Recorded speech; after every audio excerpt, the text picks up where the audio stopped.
आप देख रहे हैं दिल्ली अप टू डेट। 2021 कैसा होगा, किस तरीके का होगा और किस तरीके से हम इसको और बेहतर बना सकते हैं, चलिए एस्ट्रोलॉजिकल पॉइंट ऑफ व्यू से हम बात करते हैं आने वाले साल के बारे में एस्ट्रोलॉजर वीना चड्डा जी से। जो 2020 ने हमें दिया, आप ये मत सोचिए कि हमें खराब दिया। ये हमारा एक बेस ईयर था। हमें जब भी कुछ बहुत अच्छा मिलता है तो उसके पहले एक समुद्र मंथन होता है, और 2020 एक समुद्र मंथन का टाइम था। मैं कहूँगी 2021 भी बहुत कुछ समुद्र मंथन का ही रहेगा, लेकिन 2020 जितना नहीं होगा।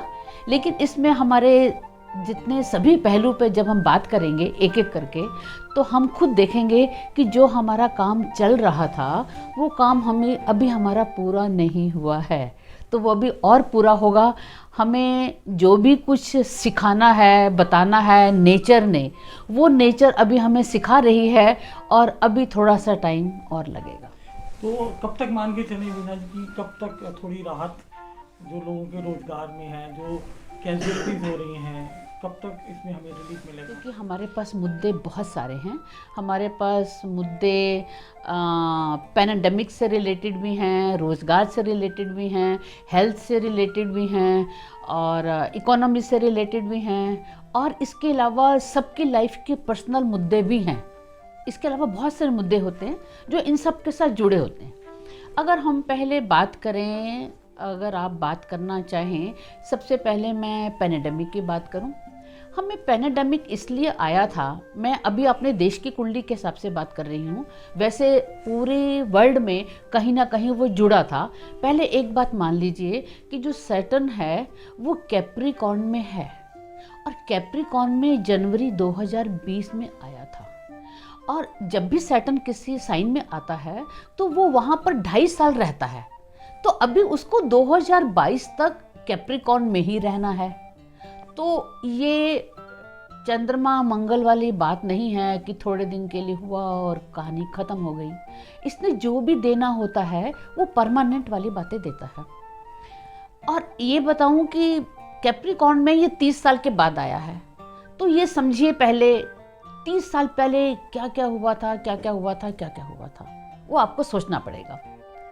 30 साल पहले जब हम देखेंगे तो बहुत कुछ हुआ था। हमारा इकोनॉमिक रिफॉर्म हुआ था। जब ये बातें हुई थी तो आप याद कीजिए, जब मंडल कमीशन आया था तो सभी जगह पर दंगे फसाद, और हमारे सोच कर ख़राब लगता है कि हमारे देश के जो नवयुवक थे उन लोगों ने बहुतों ने अपनी जान दी, और बहुत कुछ हुआ। एक चारों तरफ त्राही त्राही मच गई थी। तो उस समय की जो सरकार थी वही स्थिति अब आज सोचिए। मकर में सैटर्न आया।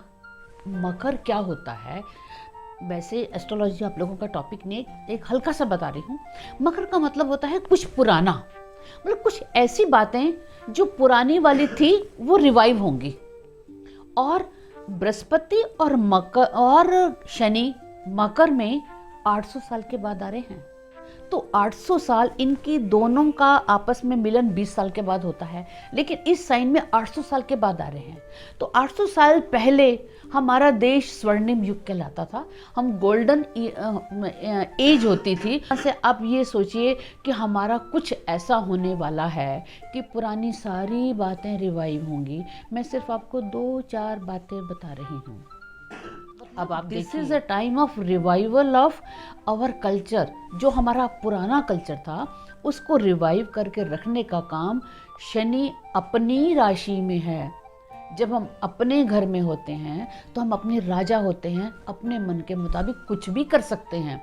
इसलिए वो अपने घर में आ गया है और वो सारी पुरानी बातों को कुरे देगा। अभी आप आगे देखिएगा, आपको 2021 में एक एक करके और ऐसी कई बातें पता चलेंगी कि आपको हैरानी होगी, अरे क्या हम ऐसे थे, क्या हमारे देश में ऐसा होता था क्या।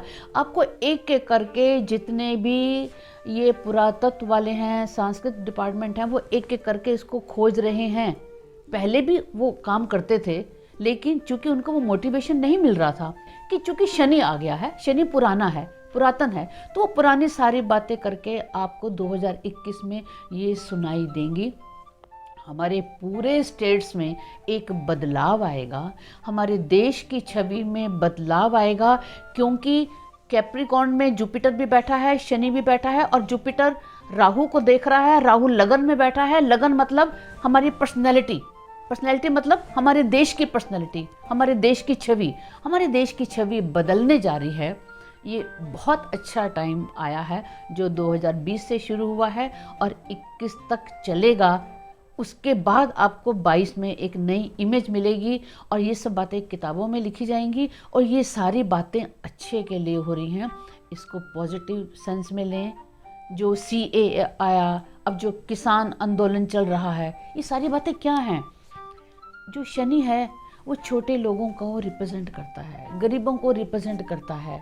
किसान क्या हैं? हमारे गरीब भाई हैं, मेहनत कश लोग हैं, और शनि उनको रिप्रेजेंट करता है।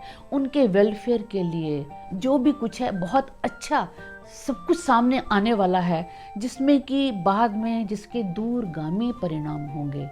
मैं एक एक करके बात बताऊंगी तो शायद पॉलिटिकल लगेगा, लेकिन इन सब के दूरगामी परिणाम होंगे और वो एक अच्छे के लिए आ रहा है। वीना जी, हम जानना चाहते हैं कि कॉमन मैन के लिए जो आने वाला साल है 2021 एक आम आदमी के लिए किस तरीके का होने वाला है? देखिए, हर व्यक्ति पहले से अपने को बदला हुआ महसूस करेगा। 2020 का जो ईयर था वो था एक झटका देना, वो झटका मिल गया। 2021 में उस झटके से सभी संभल जाएंगे, यानी सबको एहसास हो जाएगा कि हम कहाँ पे हैं। अभी जो तूफान मचा हुआ था, सूझ नहीं रहा था क्या हो रहा है, नाव हमारी उबड़ खाबड़ हो रही है, कभी इधर कभी उधर, हम चिल्ला रहे थे, चीख रहे थे, बचाओ बचाओ कर रहे थे। अब हम संभल जाएंगे। हमारी ज़िंदगी ज़रूर बदली होगी, जो 19 तक थी वो नहीं होगी, हम संभले हुए होंगे। ये एक अच्छी बात है। संभले हुए होने का मतलब है हर कोई बंदे को अपना डेस्टिनेशन समझ आगे चुका होगा कि मुझे क्या करना चाहिए, मुझे किस तरफ जाना है, मुझे अगर पढ़ाई करनी है तो कौन सी वाली पढ़ाई करनी है, कौन सी पढ़ाई हमारे बेटरमेंट के लिए है।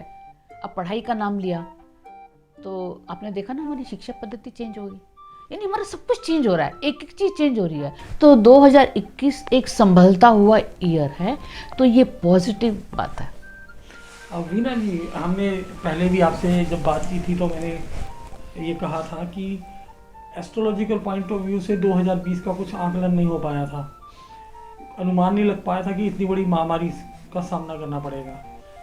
वही प्रश्न आज फिर एक बार फिर कि 2021 में कोई ऐसी संभावनाएं या ऐसा कुछ तो नहीं आता एक एस्ट्रोलॉजर के पॉइंट ऑफ व्यू से कि कुछ अनहोनी या कुछ मिराकल या कुछ एक भविष्यवाणी टाइप? ठीक है, आपने बहुत अच्छा क्वेश्चन किया। देखिए, ऐसा था कि जब 2020 हमारा स्टार्ट हुआ था तो उस समय जो जुपिटर है, जुपिटर मार्च में कैप्रिकॉर्न में आया था, हमारे कुंडली के 9th घर में, भाग्य के घर में। उसके पहले वो 8वें घर में था। जब 8वें घर में होता है तो समझिए अवसाद होता है, बड़े बड़े लोगों की डेथ होती है, जो कि आपने 2020 में नाम गिनाने लगूं तो बहुत सारे हैं। और एक महामारी होती है, एक ऐसा संकट होता है कि त्राही त्राही मच जाती है। तो ये मार्च तक उसने ये शुरुआत कर दी। उसके बाद वो कैप्रिकॉर्न में आ गया। कैप्रिकॉर्न में आने के 2 महीने बाद ही वो वापस चला गया, यानी रेट्रोग्रेड हो गया था। हमारे प्लैनेट रेट्रोग्रेड हो जाते हैं जब उनको लगता है कि हमारा कुछ काम छूट गया है। जैसे मैं घर से निकली और निकलने के बाद मैं चौक पे पहुंची तो मुझे ध्यान आया, ओ मैंने तो मास्क लगाया नहीं। आजकल ऐसा हो रहा है, लोग ऐसे बोलते हैं। तो मैं वापस घर में गई मास्क लेने के लिए, या मेरा कोई मोबाइल फ़ोन रह गया, मैं वापस आई। रेट्रो का ये मतलब है कि जब वो मार्च में जब वो जैसे ही कैप्रिकॉर्न में आया तो उसको ध्यान आया कि अरे भाई, मैंने तो मार्च तक एक महामारी शुरू कर दी थी, क्योंकि महामारी तो 26 दिसंबर 2019 को हो गई थी। तो मैंने शुरू कर दी थी और मैं यहाँ आ गया हूँ। और उस समय तक, मार्च तक यहाँ पे नाम मात्र थी, हल्की थी। तो उसके बाद वो अप्रैल मई में रहा तो उसको ध्यान आया कि ये तो गलत हो गया, मेरे को तो उसको भी और प्रमोट करना था, बढ़ाना था। वो वापस हो गया। वो वापस होने के बाद 20 नवंबर को कैप्रिकॉर्न में आया। तो समझिए 20 नवंबर तक उसने सारे काम कर दिए। उस समय उसका लिंक केतु के साथ भी था, क्योंकि केतु और बृहस्पति दोनों एक साथ थे, और राहु के साथ भी लिंक था, और शनि से मिलकर आया था, तो उसका असर भी था। अब जैसे मान लो हम किसी व्यक्ति से मिलते हैं, तो मिलने के बाद हमको थोड़ा सा उससे प्रभावित होते हैं, फिर जब तक हम घर में आते हैं, तो हम 2 दिन तक उसके बारे में बात करते रहते हैं, हम मिले गए थे, वो ऐसा था। तो उसके ऊपर शनि का असर था उस समय तक। अब वो जब नवंबर में आ गया और केतु से उसका लिंक हट गया, तो उसने सबको कह दिया कि नहीं भाई, अब मैं जा रहा हूँ।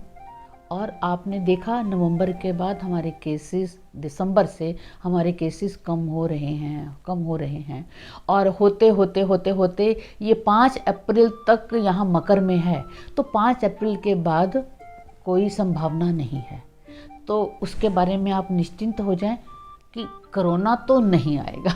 मतलब ये मान के चलें कि 5 नवंबर तक हमारे देश 5 अप्रैल तक हमारे देश से कोरोना की विदाई तय है। कोरोना की देखिए विदाई तो हो गई है, वो मैंने आपको पहले भी, कोरोना कब जाएगा मेरे वीडियो में मैंने पहले बताया था, वैक्सीनेशन कब आएगा मैंने वो भी बताया था। तो कोरोना की विदाई हो गई है क्या कि जब हमारी अंडरलाइन प्रॉब्लम्स कुछ और होती हैं, ऑलरेडी किसी को लंग्स की प्रॉब्लम है, अस्थमा है, हार्ट की प्रॉब्लम है, कैंसर है, या और कोई प्रॉब्लम है, तो मैं अपने डॉक्टर भाइयों से माफ़ी चाहूँगी। तो हम लोग प्रॉपरली डायग्नोज नहीं करते हैं और हम इसको ऐसा नाम दे देते हैं।